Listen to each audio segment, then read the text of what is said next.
बेटा तू बहुत लकी है जो तूने अपने पापा की गाड़ी ठोक दी, फिर भी तेरे पापा ने तुझे कुछ नहीं कहा। वरना पिछले हफ्ते ड्राइवर की वजह से भैया की गाड़ी में ना हल्की से खरोच आई थी। मालूम है तेरे पापा ने उसके साथ क्या किया? तो क्या किया पापा आपने? बेटा बिजनेसमैन हूँ, हिसाब बराबर किया और किया। मतलब? अरे मतलब उसने भैया की गाड़ी में निशान बनाया था और भैया ने उसके गाल पर निशान बना दिया। सपाक सटाक ऐसा मारा कि, है ना भैया? लेकिन बेटा आगे से ध्यान रखो, क्या है ना भैया अपनी चीजों को लेकर काफी इमोशनल है। अरे ओए, अब बना रहा है या कोने में खड़ा खड़ा खुद पी रहा है? और ड्रिंक लेगा मेरी? लाए साहब जी।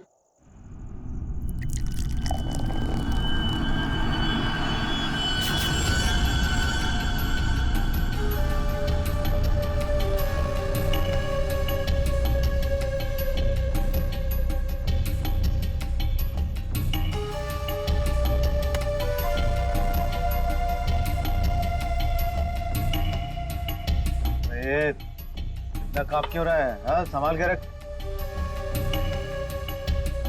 अरे बेवकूफ, ये क्या तूने? पकड़ मार डालूंगा यहीं। साहब बैठ जा।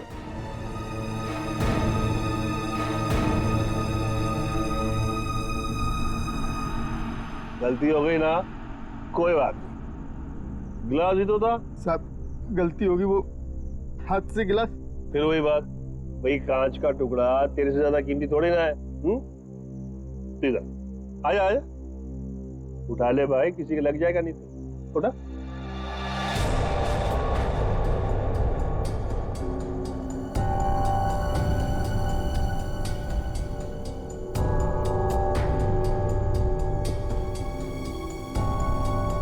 ओए, ये ग्लास ना एक बॉक्स में दर्जन भर मिलते हैं, लेकिन तू तो एक ही है, इकलौता मेरा वफादार। हाँ? लेकिन तुझ जैसे दर्जन भर भी बेच के आओ ना, बदले में ऐसा एक भी गिलास नहीं मिलने वाला, समझा? अभी पगार में से काट। ये जो तूने किया है ना, उसके बाद तुझे पगार देने वाला कौन है? अब बड़े बड़े मुंह क्या देख रहा है? चल जाके दूसरा ड्रिंक बना के ला, चल। सुन, ग्लास संभाल कर लाना, वरना टूट गया ना तो तुझे भी बसंती तरह कांच के टुकड़ों पर नचाऊंगा। हेलो हेलो, अरे कौन बोल रहा है? आपके कपड़े चेंज करवा देता हूँ। तू ठीक करा, चल चल चल चल। हेलो, और मुंह में जुबान नहीं है क्या? हेलो हेलो, अरे बोलो कुछ।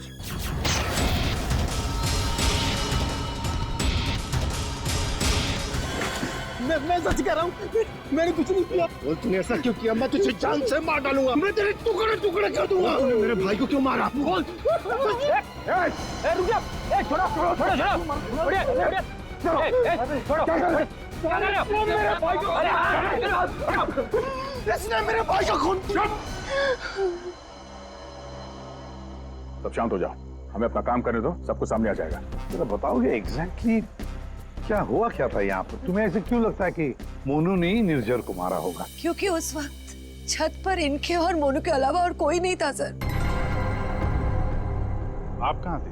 मैं नीचे किचन में थी, हमारी कुक के साथ। और ये दोनों तो यहीं पे थे ना, छत पे? नहीं सर, हम नीचे गए थे कमरे में। सर इसने ना मेरे कपड़े पर वाइन गिरा दिया था, तो कपड़ा बदलने के लिए मैं इसके अमन के साथ नीचे गया था।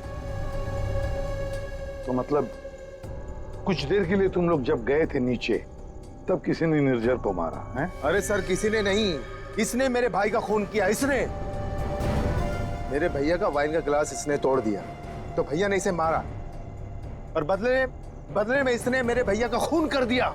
इसने ही खून किया सर। मैंने नहीं मारा साहब जी को। मैं तो दूसरा गिलास लाने के लिए गया था तो साहब पे मेरे सामने हमला हो गया और डर के मारे मेरे हाथ से गिलास छूट गया। मैं सच कह रहा हूँ साहब, मैंने नहीं मारा। तुमने हमला होते हुए देखा था? जी साहब। सर आप इसकी बातों में बताइए, ये बकवास कर रहा है ये। सर मैंने कहा ना सर, इसने ही खून किया सर। इस शकल से खून ही लगता है। नहीं साहब, मैंने खून नहीं किया साहब, हमें पहली बार थोड़ी ना मारे थे। 10 साल से उनकी गालियां खा रहा हूँ, कि मार खा रहा हूँ, यही मेरी जिंदगी थी। मेरी हिम्मत कहाँ की मैं साहब को। नहीं साहब, मारना तो दूर, मैंने हाथ तक नहीं लगाया। मैं सच कह रहा हूँ साहब। तो किसने मारा मेरे पति को? भगवान ने मारा। क्या बोला? भगवान ने मारा? मैंने कहा ना सर, ये बकवास कर रहा है ये। एक मिनट। क्या बोल रहे हो तुम? भगवान ने मारा? क्या मतलब क्या है तुम्हारा? है? वो तो नहीं पता साहब। साहब मेरे सामने खड़े हुए थे और देखते ही देखते उनका गला कट गया।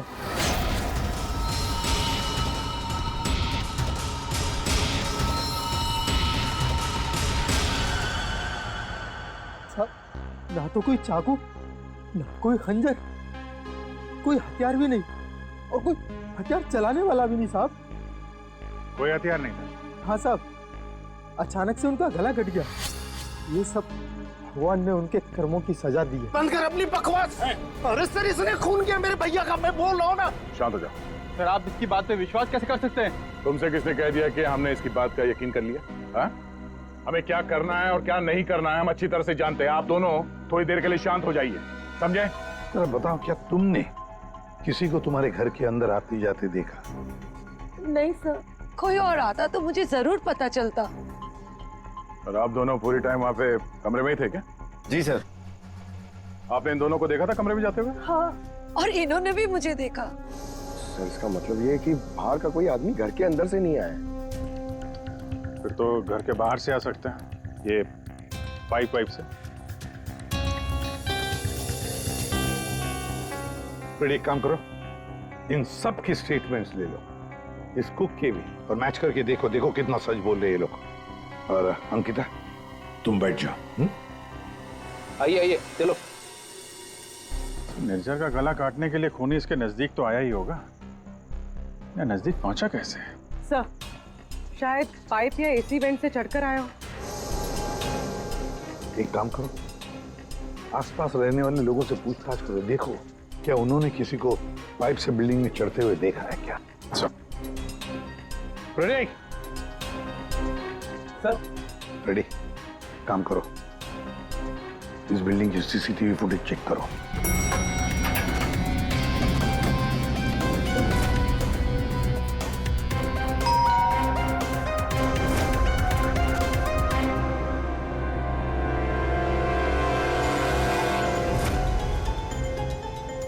इसमें तो कुछ दिख नहीं रहा, फिर खूनी ऊपर पहुंचा कैसे? इस बिल्डिंग को 20 फ्लोर है, शायद खूनी ने 8-10 फ्लोर के बाद बाहर से चढ़ना शुरू किया होगा। हो सकता है सर, शायद इस वजह से बाहर कैमरा में आया नहीं। जी आप? मैं इंस्पेक्टर दया सीआईडी से। यहाँ आपके बगल वाले बिल्डिंग के छत पे एक आदमी का खून हुआ है। मैं आपसे ये पूछने आया कि आपने या आपके घर में किसी ने कुछ देखा है क्या? जी नहीं, मैंने तो कुछ नहीं देखा, लेकिन हाँ मेरा बेटा बन्नी कह रहा था कि उसने वहाँ कुछ देखा है। क्या देखा है उसने? आप अंदर आइए ना प्लीज। अरे सुनो। क्या हुआ? कौन है? ये सीआईडी से हैं, बता रहे हैं पास वाली बिल्डिंग में किसी का खून हुआ है। क्या? आपके बेटे ने क्या देखा? सर मेरे बेटे ने जो भी बताया वो बड़ा अजीब सा था कि क्या? कि मैंने उसे उसी वक्त डांट दिया। मुझे लगा शायद उसका कोई वहम होगा। क्या बता रहा था वो? सर हमारा बन्नी तो आजकल वैसे ही मनगढ़ंत बातें करता रहता है, शायद ज्यादा टीवी देखने का असर है ये। सर हमें लगा ये भी ऐसे ही कुछ होगा। मैं सच बोल रहा हूँ सर, ये सब मैंने अपने टेलीस्कोप से देखा है। वो आदमी मर गया ना सर। हाँ बेटा, तुमने देखा उस आदमी को किसने मारा? किसी को बिल्डिंग पे चढ़ते हुए देखा, ऊपर आते हुए? कोई भी नहीं था। कोई भी नहीं था? तो फिर तुमने किसको देखा?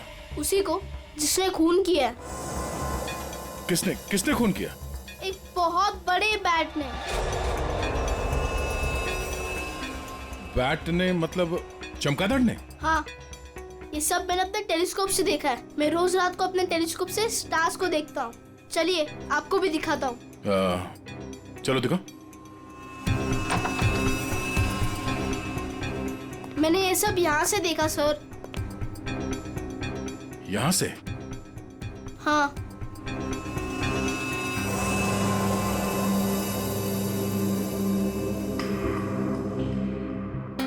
मैंने सच में देखा था अंकल। बेटा आपका फेवरेट सुपर हीरो कौन है? बैटमैन। ओह बैटमैन। ठीक है, आपने आज सीआईडी की बहुत मदद की। Thank you. मैं चलता हूँ। थैंक्स। Thank you sir.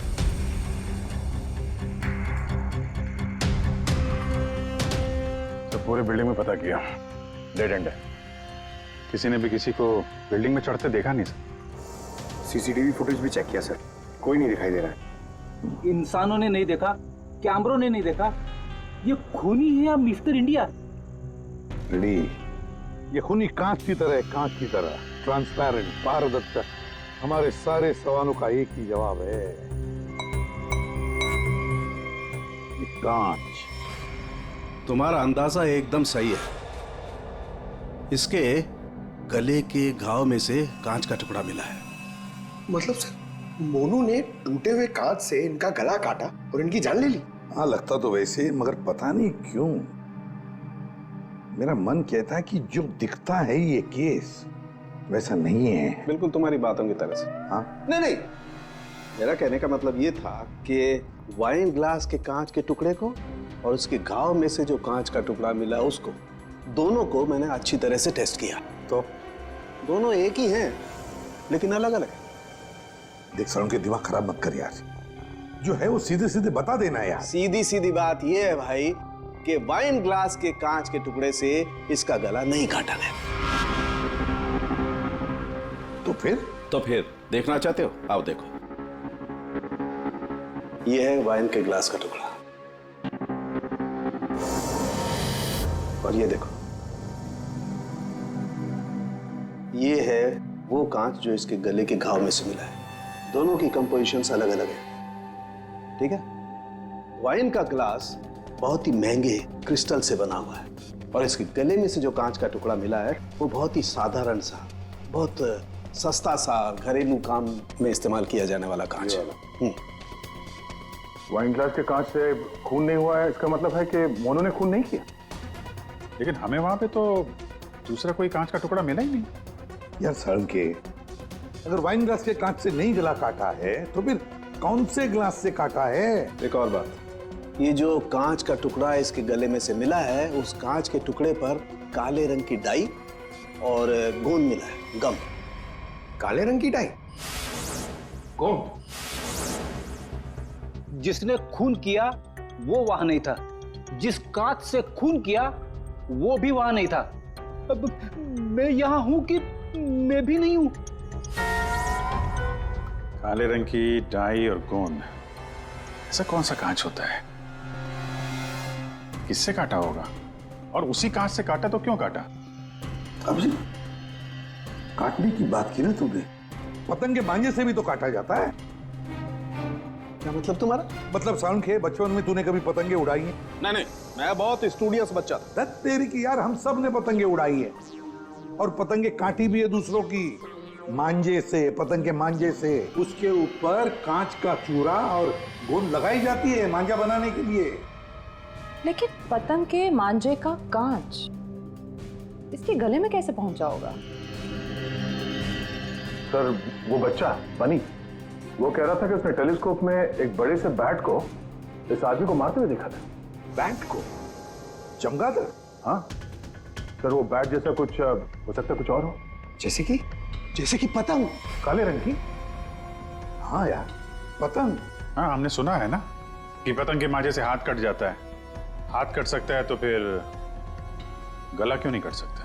मतलब किसी ने पतंग उड़ा के इस न्यूज़र का खून किया है। दया, मांझे से ही क्यों यार? अगर सामने वाली बिल्डिंग में खड़े रहकर गोली भी चलाता तो भी मर जाता है। मांझे से ही क्यों? पतंग के मांझे से ही क्यों? फिर है कौन ये पतंगबाज? जिसने ये किया है। अभिजीत, ये निर्जर जब मौत हुई तब यहाँ खड़ा था, है ना? लगभग हाइट इतनी है। पंकज, जरा आओ तो। और सर, फिर उसके गले पे 2 निशान पड़े, ऐसे। और अगर खूनी पतंग उड़ा रहा था तो फिर यहीं कहीं खड़ा होगा, उस तरफ। लेकिन सर ये मांझा एकदम सीधे तो नहीं रहता, हवा में हिलता रहता है। तो इसीलिए तो ये हम तय नहीं कर सकते कि खूनी कहाँ खड़ा होगा, किस तरफ खड़ा होगा। हवा का भी पता नहीं रहता ना सर, कभी इस तरफ बहती है तो कभी उस तरफ बहती है। वो कहते हैं ना सर कि रुख हवा का हो जिधर का उधर के हम है। और जिधर हवा का रुख पतंग का भी वही है। भाई पतंग उधर से ही उड़ेगी ना जिधर से हवा चल रही है। सर, कल रात हवा किस तरफ चल रही थी? अभी पता लगाते हैं। हेलो हेलो, हाँ, मौसम विभाग जी। हमें सीआईडी से एसीपी प्रद्युमन बोल रहा हूँ। हाँ सर, बोलिए। अगर एक इंफॉर्मेशन चाहिए, कल रात 1 बजे हवा किस डायरेक्शन में चल रही थी, किस दिशा में चल रही थी हवा? सर, कल रात 1 बजे हवा साउथ ईस्ट की तरफ चल रही थी sir. Okay, thank you. South east की तरफ से हवा चल रही थी। अगर हवा साउथ से आ रही थी तो खूनी भी साउथ में ही होगा, पतंग यहाँ पर थी। और इस वक्त भी हवा साउथ से ही आ रही है। साउथ मतलब यही बिल्डिंग है, 1 2 3। ये निर्जर के गले पर जो मांझे के निशान है, घाव के निशान है, वो काफी वर्टिकल है, यूं ऐसे है। तो इसका एक ही मतलब हो सकता है कि मांझा नीचे से ऊपर की तरफ आया था। सर मतलब पतंग जिस बिल्डिंग से चगा रहे थे वो इस बिल्डिंग से छोटी थी हाइट में? हाँ पंकज, एग्जैक्टली।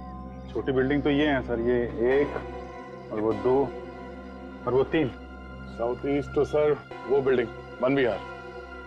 खूनी उसी बिल्डिंग में खड़ा होगा, वन विहार में। लेकिन सर कंफर्म कैसे करेंगे? पतंग उड़ा के करेंगे। पतंग उड़ा के? हाँ अभिजीत। अच्छा एक बात बताओ, तुम में से किस किस को पतंग उड़ाना आता? सर मैं बहुत अच्छी उड़ाता था। सर, पतंग उड़ा ले। अच्छा, लेकिन इस बार नहीं। इस बार पतंग मैं उड़ाऊंगा, क्योंकि हर बार तुम लोग मजे लूटते हो हर बात में। मतलब सर, आप पतंग उड़ा के पंकज को मारने की कोशिश करेंगे? ये क्या बोल रहे सर आप? डरते हो पंकज? तुम एक सीआईडी ऑफिसर हो, मरने से डरते हो? सीआईडी ऑफिसर वो होता है जो देश के लिए, लोगों के लिए अपनी जान निछावर करता है। चाहे पतंग से गला काट के ही क्यों नहीं। क्या बोल रहे हो सर? चढ़ जाओ सूली पे, चढ़ जाओ सर। होता है कभी कभी। प्लीज चढ़िए। चलो चलो।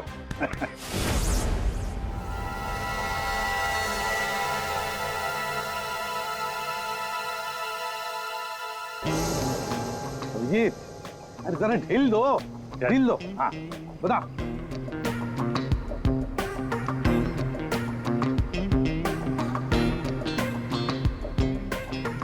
वाह सर वाह। अभिजीत जैसा पूरा ढील देना। या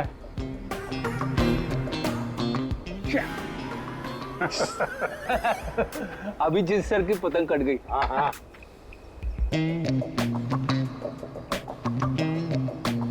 अरे यार, अरे वाह सर वाह। आप पतंग को ना एक बार उस पुतले तक लेके जाइए, हमारा शक यकीन में बदल जाएगा।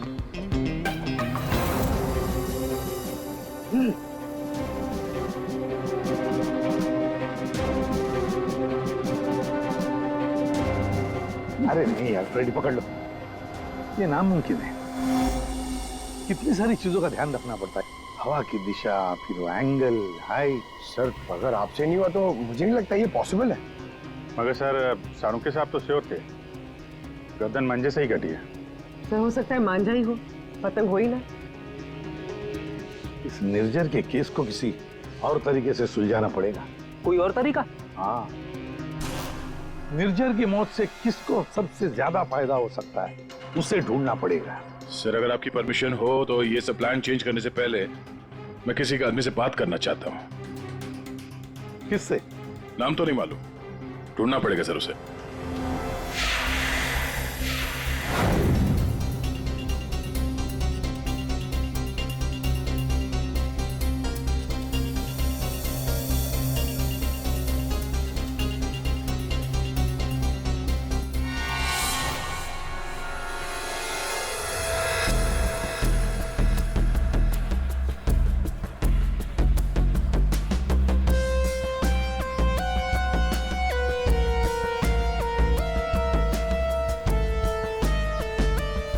अल्ताफ भाई, पतंग उड़ाने के लिए आपकी उम्र कुछ ज्यादा नहीं है।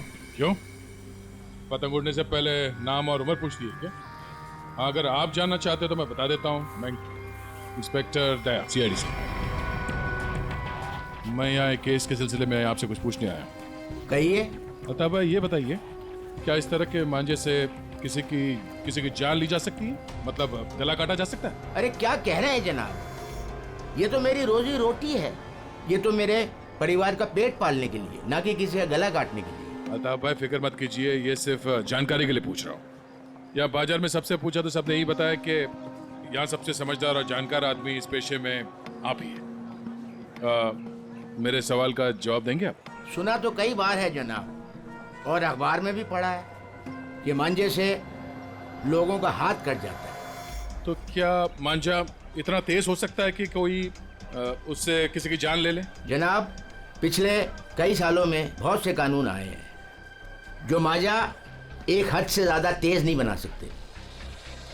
अब इसी को देख लीजिए, आजकल ऐसे मांझे बनते हैं रुई के, कांच के नहीं, और सस्ते से सस्ता है और उड़ाने में भी उतना ही मजा आता है। अल्ताफ भाई, कोई तो होगा जो इतनी तेज मांझा बनाता है, कांच वाला, और लोग खरीदते भी होंगे। चोरी छुपे तो यहाँ हर किस्म के काम होते हैं। मुझे नहीं लगता जनाब कि मांझा बनाने वाले किसी एक का काम है, और अगर बनाना भी पड़ता होगा तो कांच का मसाला उसको खुद ही बनाना पड़ता है और खुद ही उसको लगाना पड़ता है। ये बड़े जोखिम का काम है, इसमें उंगलियां भी कट सकती हैं।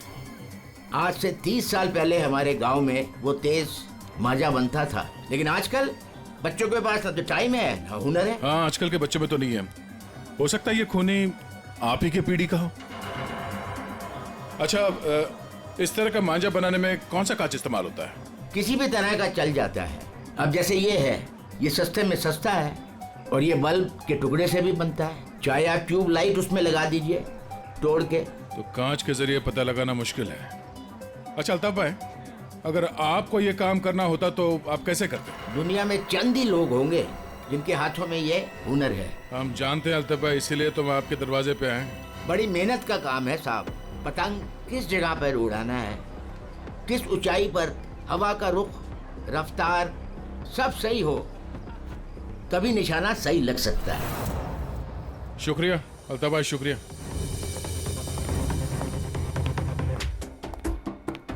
सर, सर ये वो लोगों की सस्पेक्ट लिस्ट है जो निर्जर को मार सकते हैं। इतने सारे दुश्मन इस निर्जर के? सर वो बहुत ही स्वार्थी और बेरहम बिजनेसमैन था, बहुत लोगों को धोखा दिया था उसने सर। तो इनमें से किसी ने बदला लिया होगा? पॉसिबल है सर। सर हाँ, ये वो केसेस है जो निर्जर के ऊपर फाइल हुए थे। इनमें से ज्यादातर कंप्लेंट उसके एक्स एम्प्लॉइज के हैं, जिनका कहना है कि निर्जर ने उन्हें सैलरी नहीं दी थी। कमाल है, इतना बड़ा बिजनेसमैन और अपने वर्करों को पगार नहीं देता था। बिजनेस लॉस में जा रहा था क्या? अरे नहीं सर, उसके भाई से पता चला है कि अपने 300 एम्प्लॉइज की सैलरी ना देनी पड़े, इसीलिए निर्जर ने अपने आप को कोर्ट में दिवालिया घोषित कर दिया था। वाह रे वाह, बड़ा चालाक है। कानून का गलत इस्तेमाल किया, अपने आप को दिवालिया घोषित किया और बैठ गया वर्करों के पैसे पर। खुद तो ऐश कर रहा था और दुनिया को दिखाने के लिए कंगाल और दिवालिया। इतने बड़े फ्रॉड आदमी को ना जेल में होना चाहिए था। वही तो, जेल में ही होना चाहिए था। कुछ ना कुछ तो गड़बड़ जरूर है भाई, कुछ ना कुछ तो गड़बड़ है। इतने सारे फ्रॉड्स करने के बावजूद भी ये आदमी बाहर कैसे, जेल में क्यों नहीं? पंकज, पुलिस रिकॉर्ड चेक करो निर्जर के।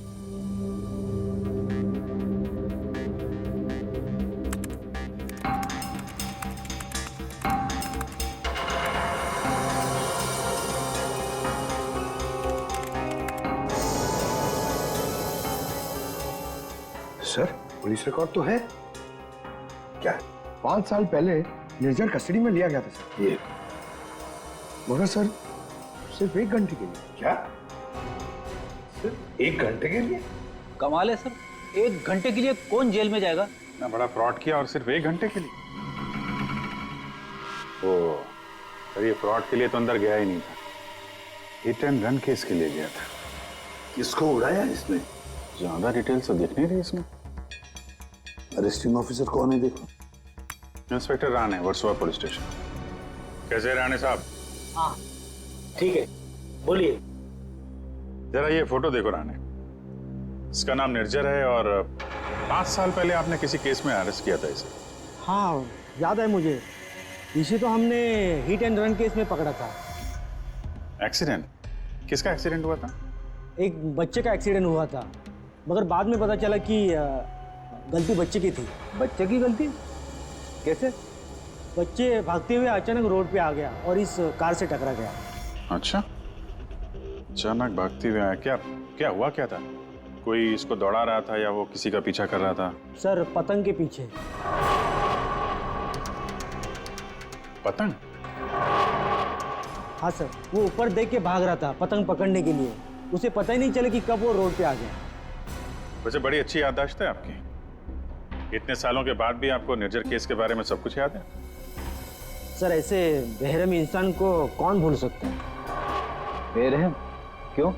माना एक्सीडेंट में उनकी गलती नहीं थी, कम से कम देखना तो चाहिए था ना कि बच्चे का क्या हाल हो गया। उसको बच्चे से ज्यादा इम्पोर्टेंट था टाइम पे मीटिंग में पहुंचना। उस बच्चे का बाप अभी भी याद है मुझे।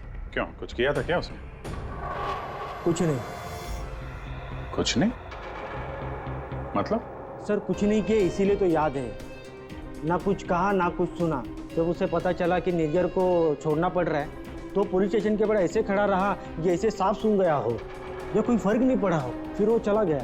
उसका फोटो तो होगा ना आपके पास? सर वो ओपन एंड शेड केस था। एक्सीडेंट साबित होने के बाद कोई इन्वेस्टिगेशन करने की जरूरत ही नहीं पड़ी। अच्छा, नाम वाम तो लिखा होगा ना उसका कहीं? हाँ सर, एक मिनट। मतलब वो निर्जर केस की फाइल देना।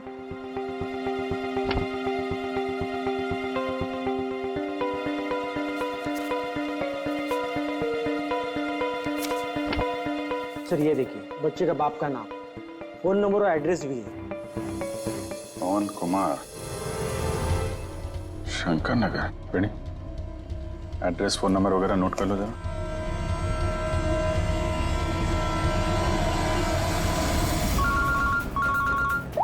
हाँ अभिजीत। तो वो निर्जर के हिट एंड रन केस से एक लीड मिला है। एक्सीलेंट। एक बच्चे की मौत हुई थी, उसके पिता का नाम और एड्रेस मिला है सर। बस अभी अभिजीत, उसके माता पिता से जाकर मिलो, अच्छी तरह से पूछताछ करो। Yes sir. Okay sir. Ready sir. तुम जरा राणे साहब के साथ मिलके उस पवन कुमार का स्केच बनवा लो, तब तक मैं उसके घर जाके देखता हूँ। क्या हुआ साहब? आज सुबह आप पतंग उड़ा के गए, फिर पूछताछ भी की, अब क्या हो गया? ये आप लोग इतने ही हो? यहाँ पे तो 5 गार्ड लिखे हैं, ये 5वां कहाँ है? हाँ साहब, शंकर आया था कुछ महीने पहले नौकरी पे, फिर अचानक साहब आज सुबह नौकरी छोड़ के चला गया। नौकरी छोड़ के चला गया? क्यों? पता नहीं साहब, वो गांव से उसके लिए कोई बुरी खबर आई थी तो बिना बोले साहब चला गया सब। अच्छा, कल रात जब खून हुआ तो शंकर तो था, उसके बाद घर गया है। ओहो। अच्छा, इस शंकर का फोटोग्राफ है या एड्रेस वगैरह तो होगा ना आपके रिकॉर्ड्स में? फोटो तो नहीं है साहब, लेकिन हाँ एड्रेस लिखा हुआ है साहब, ये देखिए।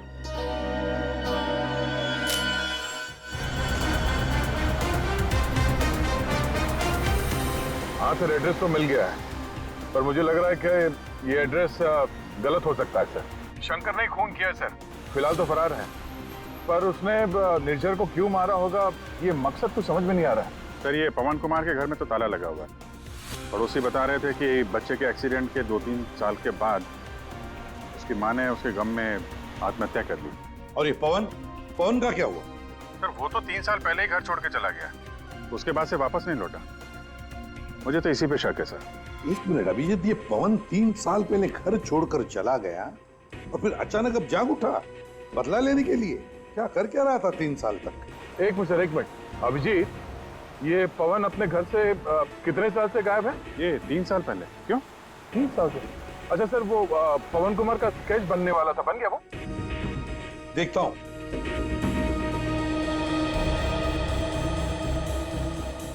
नारायण, कितनी देर लगेगी? बस अभी हो जाएगा। गुड। दया, थोड़ा टाइम लगेगा। क्यों, लेकिन क्यों पूछ रहे हो? कुछ नहीं सर, सब समझ में आ गया। ये केस अब एकदम कांच की तरह साफ है सर।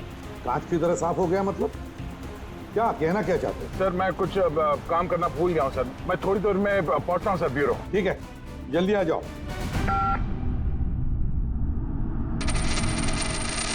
हाँ यार, आज नींद नहीं आई।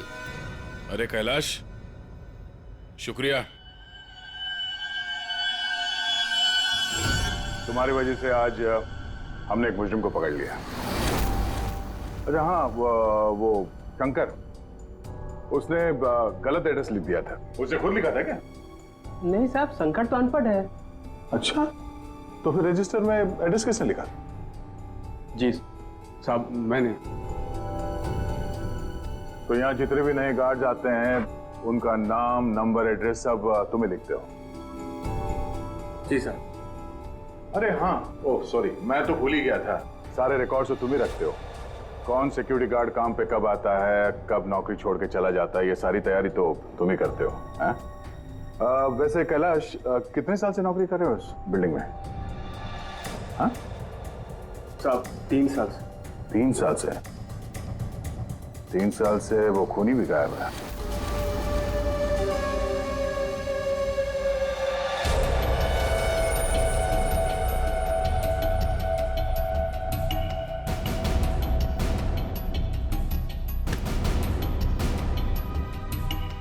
निर्जर के खून के इल्जाम में मैं तुम्हें गिरफ्तार करता हूं, पवन कुमार।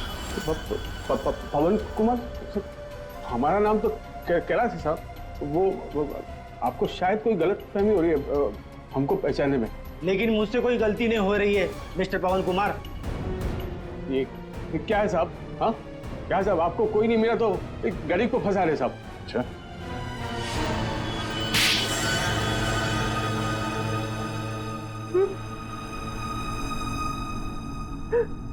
हाँ सर, मैंने मारा निर्जर को। उसने मेरे बच्चे की जान ली सर। मेरे संजीत को अपनी गाड़ी के नीचे कुचल दिया।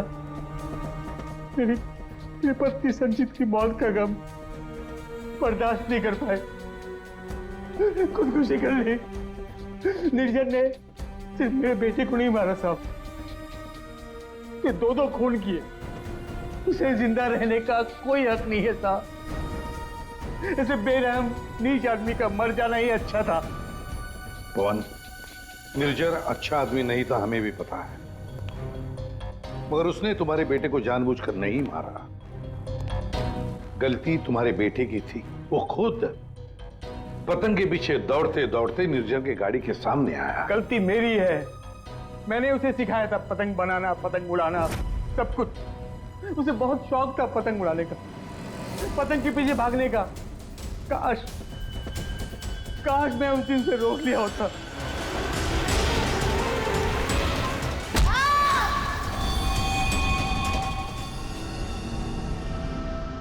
देखो, हम तुम्हारा दर्द समझ सकते हैं, लेकिन तुम्हें यह भी समझना चाहिए कि वो एक एक्सीडेंट था, लेकिन एक्सीडेंट के बाद वो मेरे बच्चे को बचा सकता था ना। क्या मतलब? जब पुलिस ने उसको रिहा किया, सर आप बच्चे को अस्पताल तो लेके जा सकते थे ना। बच्चे की हालत देखी थी आपने, कौन से हालत पर था वो? अगर मेरी गाड़ी की सीटें खराब हो जाती तो कौन जिम्मेदार होता? मैंने कसम खा ली थी साहब, जिस तरह एक पतंग ने मेरी संचित की जान ली, निर्जर की मौत भी पतंग से ही होगी साहब, पतंग से ही होगी। और इसीलिए तुमने 1 बिल्डिंग में नौकरी शुरू कर दी, ताकि तुम अपना बदला आसानी से पूरा कर सको। पिछले कुछ सालों में वन विहार में जितनी भी चोरियां हुआ करती थी, वो सब मैंने ही करवाई थी, ताकि किसी को भी छत पे जाने की अनुमति ना मिले। फिर रोज पतंग उड़ाने की प्रैक्टिस करने लगा। निर्जर पर ध्यान रखने लगा कि छत पे कब जाता है, कितनी देर रहता है। मुझे पता था कि कौन से कोने में उसका मोबाइल का नेटवर्क का टावर मिलता है। वो हमेशा बात करने वहीं आता था साहब, और मैंने सोच लिया था उसे वहीं मारूंगा। और उसे मारने के लिए मैंने मांझा बनाना शुरू कर दिया।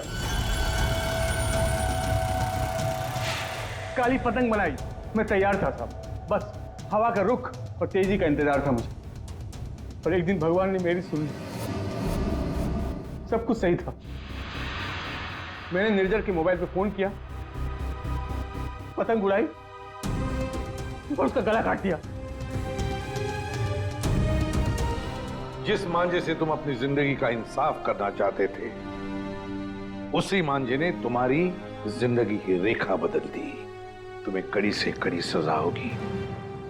हाय बनी, ये आपके लिए। ये किस लिए? केस सॉल्व करने में आपने हमारी मदद की है, इसलिए हमारी तरफ से ये थैंक यू गिफ्ट। लेकिन जब तुम पतंग उड़ाओगे जरा संभाल के, तो तुम्हारी मम्मी या पापा साथ में हो तभी उड़ाना, अकेले नहीं। जैसे तुम टेलीस्कोप से स्टार्स देखते हो ना, वैसे ही जब तुम ये पतंग उड़ाओगे मैं इसे देखूंगा। प्रॉमिस? पक्का वाला प्रॉमिस।